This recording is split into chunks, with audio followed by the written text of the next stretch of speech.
International Islamic Research Center.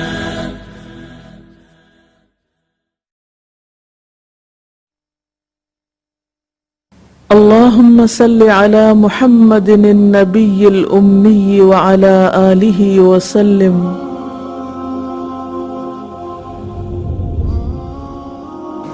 السلام علیکم ورحمۃ اللہ وبرکاتہ.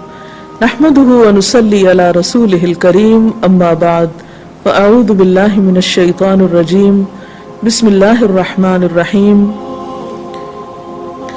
عن سلمان بن عامر الضبی قال قال رسول اللہ صلی اللہ علیہ وسلم الصدقة على المسكين صدقة وعلى ذي القرابة اثنتان صدقة وصلة. رواہ ابن ماجہ. سیدنا سلمان بن عامر الضبی رضی اللہ عنہ سے روایت ہے کہ رسول اللہ صلی اللہ علیہ وسلم نے فرمایا، مسکین کو صدقہ کرنے کا اجر ایک صدقے کا ہے اور رشتہ دار پر صدقہ کا اجر دگنا ہے، ایک صدقہ کا اور ایک صلہ رحمی کا.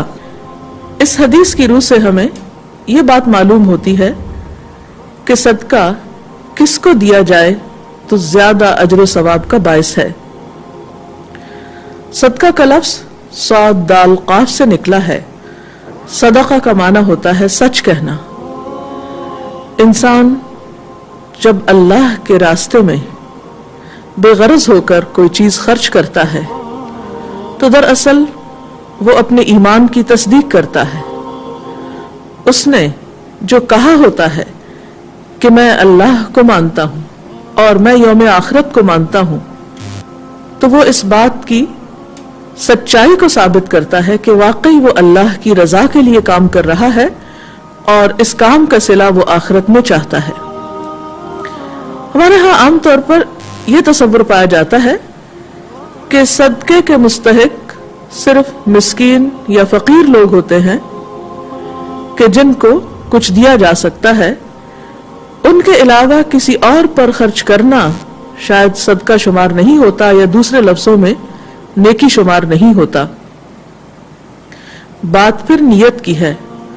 اگر آپ نے کچھ مال اس لیے مخصوص کیا ہے کہ وہ آپ صرف بھوکے کو کھانا کھلانے کے لیے استعمال کریں گے یا کسی غریب اور فقیر کو دیں گے، تو آپ کی نیت کے مطابق یا آپ کے ارادے کے مطابق پھر وہ مال اسی تک جانا چاہیے.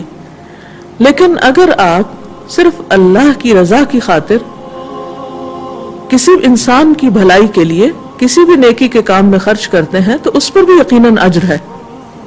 یعنی یہاں پھر یہ بتایا جا رہا ہے کہ صرف غریب اور مسکین اور فقیر کو دینا ہی باعث اجر نہیں، بلکہ اس کے برعکس دوسرے کاموں میں خرچ کرنے پر بھی ثواب ملتا ہے. اور نہ صرف یہ کہ ایک گنا بلکہ بعض اوقات دگنا ثواب بھی ملتا ہے، اور اس میں خصوصی طور پر رشتہ داروں پر خرچ کرنے کا، کیونکہ عموماً رشتہ داروں کو دینا زیادہ مشکل کام ہوتا ہے.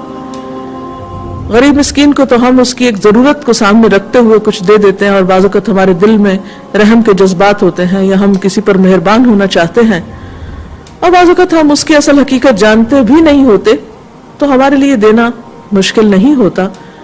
ہم وقتی کسی منظر سے یا جذبات سے مغلوب ہو کر دوسرے کے ساتھ ایک بھلائی کر دیتے ہیں. رشتہ داروں کے حال احوال عام طور پر ہمیں معلوم ہوتے ہیں، اور بعض اوقات ان کی طرف سے ہمیں ایسی باتیں سننے کو ملتی ہیں یا ایسا رویہ دیکھنے کو ملتا ہے کہ جو ہمارے لیے تکلیف دہ ہوتا ہے. ایسے میں پھر انسان نیکی کا ہاتھ آگے بڑھاتے ہوئے اس کے اندر ایک بخل یا شح کی کیفیت ہوتی ہے یا دل کی تنگی موجود ہوتی ہے. اسی لیے رشتہ دار کو دینے کی طرف یہاں توجہ دلائی گئی کہ جب تم اللہ کی رضا کی خاطر رشتہ دار پر خرچ کرو گے تو تمہیں اس کا دگنا اجر دیا جائے گا. صدقہ تو صدقہ ہوگا ہی، لیکن اس کے ساتھ ساتھ صلہ رحمی کا بھی. اور آپ جانتے ہیں کہ صلہ رحمی ہمارے دین میں بہت ہی اعلیٰ درجے کے کاموں میں سے. صلہ رحمی کا مطلب کیا ہے؟ رشتوں کو جوڑنا. تو رشتوں کو جوڑنے کے لیے ظاہر ہے کہ آپ کچھ کوشش کریں گے، اور انہی کوششوں میں سے ایک کوشش کیا ہے کہ آپ ان پر اپنا مال خرچ کریں، خاص طور پر جب وہ ضرورت مند ہو.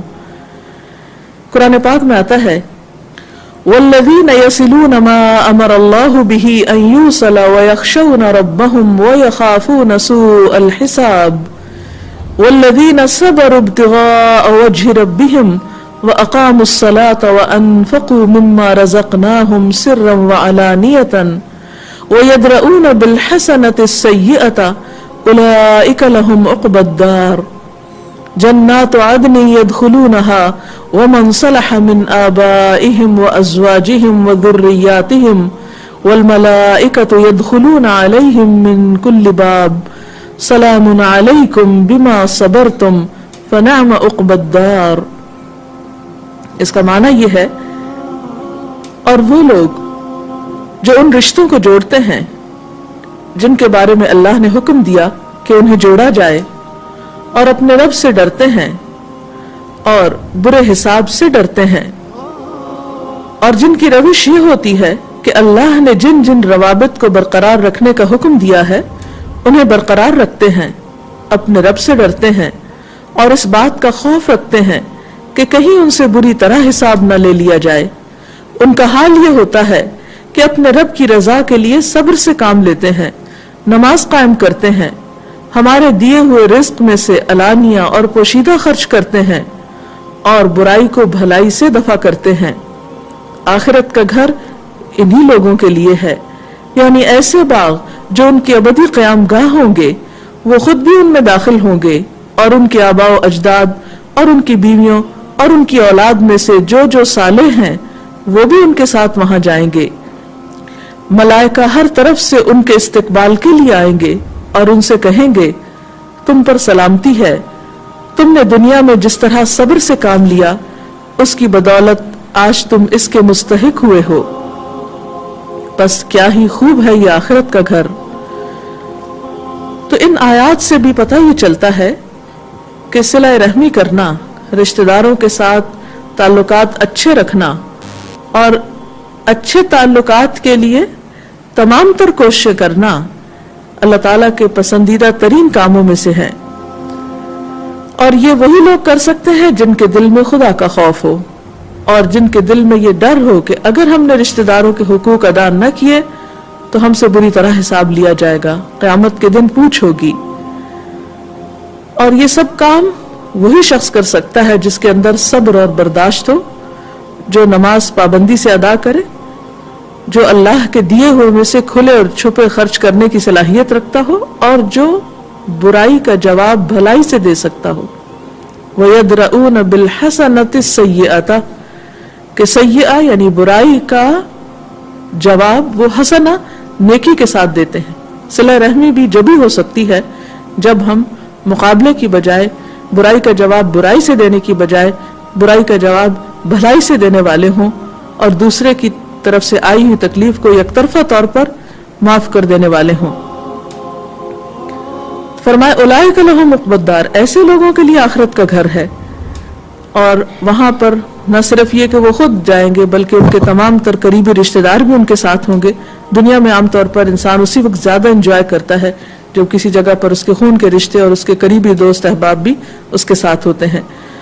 اور پھر ان کو خصوصی سلام بھجوایا جائے گا اور اس کی وجہ یہ بتائی جائے گی کہ بما صبرتم، کیونکہ تم نے صبر کیا. کیونکہ کسی بھی انسان کے اندر یہ صفات اس وقت تک آ ہی نہیں سکتی جب تک اس کے اندر صبر و برداشت نہ ہو. فنعم عقبی الدار، تو آخرت کا گھر کتنا اچھا ہے. تو وہ اچھا گھر، وہ پرامن گھر، وہ جنت کی بستی انہی لوگوں کے لیے ہے جو دنیا میں یک طرفہ طور پر بھلائی کرنے کے اہل ہوں. تو یہاں پر بھی خصوصی طور پر جو بات ہمیں بتائی جا رہی ہے اور جس کی طرف متوجہ کیا جا رہا ہے وہ یہ کہ رشتہ دار کو دینے پر تمہیں دگنا اجر ملے گا. اس سلسلے میں اگر مزید کوئی چیز آپ کے ذہن میں ہے تو آپ پوچھ سکتے ہیں. اس میں یہ فرمائیے گا کہ بعض اوقات ہم رشتہ داروں کو تو دیتے ہیں لیکن اس میں پھر ہمارا رویہ ان کے ساتھ کچھ بہت مناسب نہیں رہتا ہے. ہم چاہتے ہیں کہ وہ ہمارا احسان مانے اور ہمیں یہ چیز بہت اچھی لگتی ہے کہ پھر وہ ہم دوسرے لوگوں کو بھی بتائیں کہ ہم نے ان کو کیا دیا ہے.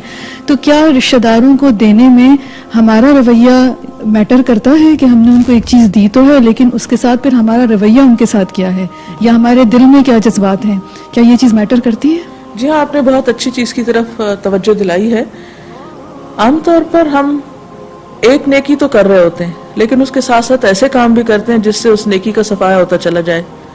یعنی بعض اوقات ہم اس وسعت قلبی کا مظاہرہ تو کرتے ہیں کہ رشتہ داروں پر احسان کیا جائے، ان کو سب سے پہلے ان کا خیال رکھا جائے، ان کی ضروریات پوری کی جائے، لیکن اس کے ساتھ ساتھ اس نیکی کا صفایا کس طرح کرتے ہیں؟ احسان جتا کر، اذیت دے کر، یا ایسا ایٹیٹیوڈ ان کے ساتھ رکھ کر کہ جو ان کے لیے تکلیف دہ ہو.